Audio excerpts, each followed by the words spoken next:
Welcome to episode 1423 of the Multifamily Collective. Today, this evening, sun coming in, wanted to talk about Aceo, automation, centralization, elimination, and outsourcing. Wow, that sun is really bright. The, the thing I see out in the marketplace, if I look across a broad landscape and I think about what is happening as it relates to OpenAI, or being able to really truly automate things, create workflows in an organization, bolting together things that are not part of legacy work systems. It's interesting to me how quickly this is moving. You can use OpenAI, you can put it together with things like Zapier, or if this, then that. I can't remember that. I think that's how it goes. But different workflow architecture, scaffolding platforms that allow you to bolt these things together. I think that's going to quickly give way to OpenAI or Chat GPT or any of these other OpenAI platforms or platforms rather in general. That'll be native to their platforms sooner rather than later. And this technology is going to be baked into everything that we do, legacy or otherwise. And what it brings to mind for me is this Aceo acronym, in that you're going to see a tremendous amount of automation happen in the multifamily space. There'll be companies that get created overnight and get introduced into the ecosystems to try to sort of become the best of breed on a third-party basis to build both these things together. Then you're going to see a consolidation of that and or an incorporation into the legacy property management systems. All of that is going to play out very rapidly. I'm calling it 6 months. By the end of 2023, these things will be fully baked into legacy property management systems. They already are in those systems, but they'll be fully baked out. But I think what's going to happen at that point is that you're going to see all of these automated workflows really build the scaffolding for centralization. I think the backbone of centralization is automation. It's not removing this work from the site necessarily and physically putting it in another location, although that is part of centralization. It may be the way that we truly define centralization. Other efforts at centralization really, to me, are more, they fit more neatly in a bucket called, I guess what I'd call Six Sigma, right? Or constant improvement or efficiency, or you could put a number of labels to it, but it's not what I'd really consider centralization, because I think centralization really is a physical function, a physical moving of something to a more centralized type location. But the point that I'm getting to with this rant is that I think that automation is going to move things to centralization more rapidly, but then that centralization is actually going to spawn a number of entities and organizations and platforms that play more to the acronym, the piece of the acronym that is elimination and or outsourcing. So elimination would be, once you get these things automated and centralized, then you will probably quickly discern that there are things in your organization that you just don't need to do, that you've been doing forever. We've all been doing them forever, but they don't make sense anymore. Elimination might be that it completely disappears behind the scenes. My favorite analogy for this is that when you go to Amazon and you do a buy now, or you click to buy, there are a million things that happen on the backside of that button that you don't see. And that's what I mean in part by elimination. In other scenarios, it would be complete elimination of a piece or a function in your business today. And then once that happens, you will see platforms that pop up built on the base of this technology, meaning the automation, the centralization, and the elimination, that allow you to completely outsource pieces and parts of your organization. People already do this with accounting, right? I believe accounting will be the first thing to fall mass across the multifamily space, and it will fall more rapidly than any accounting team member is ready to accept. It's going to happen. It's happened. It's going to continue to happen. It's going to gain mass appeal. And it doesn't mean that every accounting job in the world is going away, but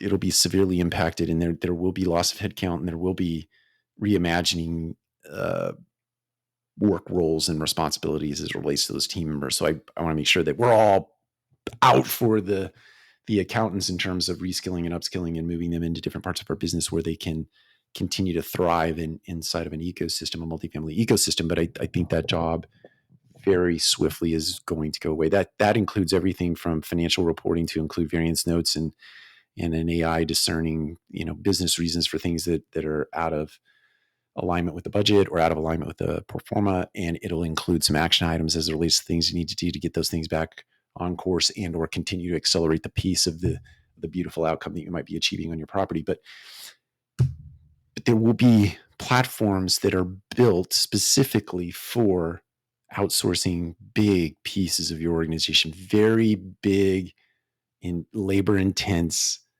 heavy overhead type roles in your organization will go away, so that a property management company will become very lean in their operation. In fact, they could, if they built this the right way, the property management company built this the right way, they could create profit centers out of the various functions in their organizations, be it marketing or learning and development or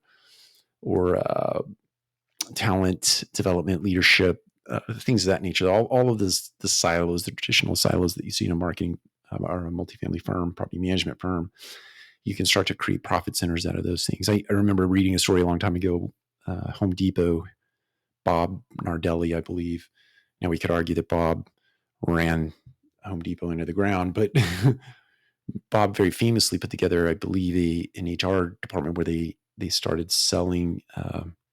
They became a product, and they sold into the business ecosystem in the way of helping people build talent departments or HR departments in other organizations. And they kind of took some of that work as well and helped other people to do it. So UPS does it with logistics, right? You can white label UPS's logistic network, and you can ship things under your own label, but use their backbone. So things like that are going to pop up and be available to property management professionals and owners of property management companies very quickly. It's all happening at a pace that I don't think any of us can understand.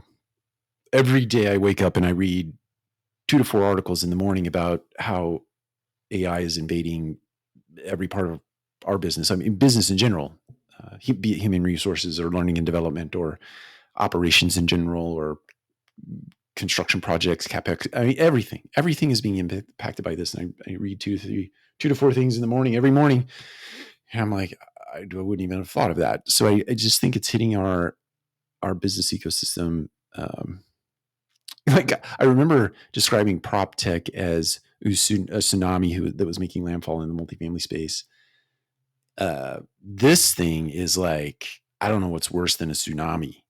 And maybe it's just like a category, whatever the rankings are for tsunamis. And it's like the maximum category for a tsunami. And that is making landfall, not just in multifamily, but in the business world at large and in mass. And it's going to create some incredible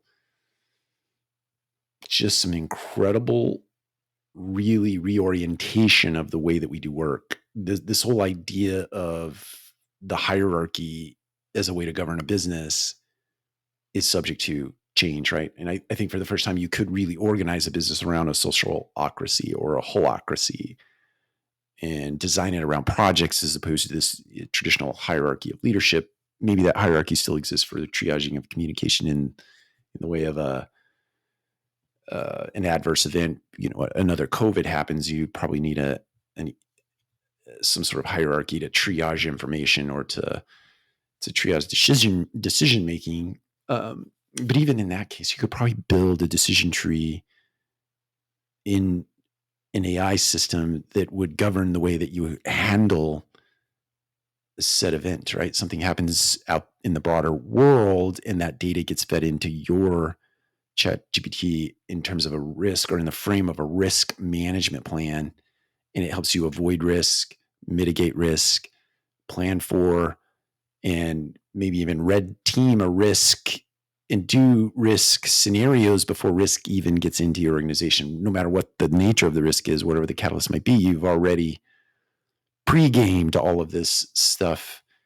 And that particular piece of our business is ripe for innovation and reimagination in the way that we execute um, risk plans on our properties and or in our corporate offices. For it's terrible that it is a thing, but even active shooters in your building, that if you pregame all of this stuff through risk assessment plans that have been generated by your chat GPT or your OpenAI, because it has your data sets, has your building schematics, it understands what needs to happen in particular scenarios. You're going to see all of this stuff.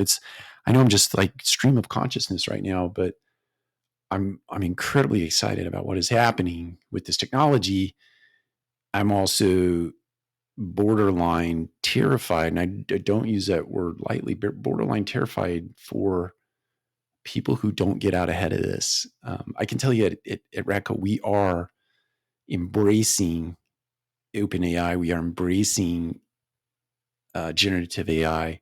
We're looking at the various platforms that you can use. We're looking at platforms that are using ChatGPT or OpenAI or Stable Diffusion and other things in marketing and talent development, um, sourcing and hiring team members, all of those areas of our business. We are looking at these things. We are actively looking at these things and actively attempting to put some of them in place, because we just fully embrace the fact that this is happening, and we're going to either get on the bus, or we're going to just not be relevant. We'll still be a business, but we wouldn't be relevant, as relevant as the person who embraces this stuff. So anyway, I will cut it off here. I don't do very many 12-minute, 13-minute solo videos, but this is an important topic, and it can't be emphasized enough.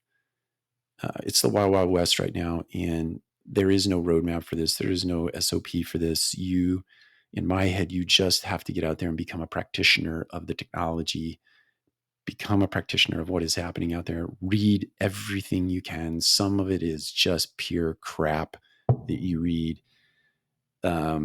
But other stuff is real. You can tell that people have really taken the time to think through it in the current context with as much information as they can get their hands on, and they've thought through things practically. So I'll try to point out some of the sources that I read that I think are worth reading, and others that I just don't think are worth reading, but that will really be my opinion. Your opinion will be different. But anyway, I think we're all in this together, and we just have to figure it out. And the more we share, the more quickly, that's probably not the right way to put that, but just want to make sure my main aim in life is to make sure that people get reskilled and upskilled, and they don't get cooked in the squat here and end up without employment because their job just got digitized. That would really be a bummer. That is going to be a bummer for a lot of people. So I want to make sure that we get that voice out there loud and clear, that we're not going to let that happen to good people. So take care. We'll talk to you again soon.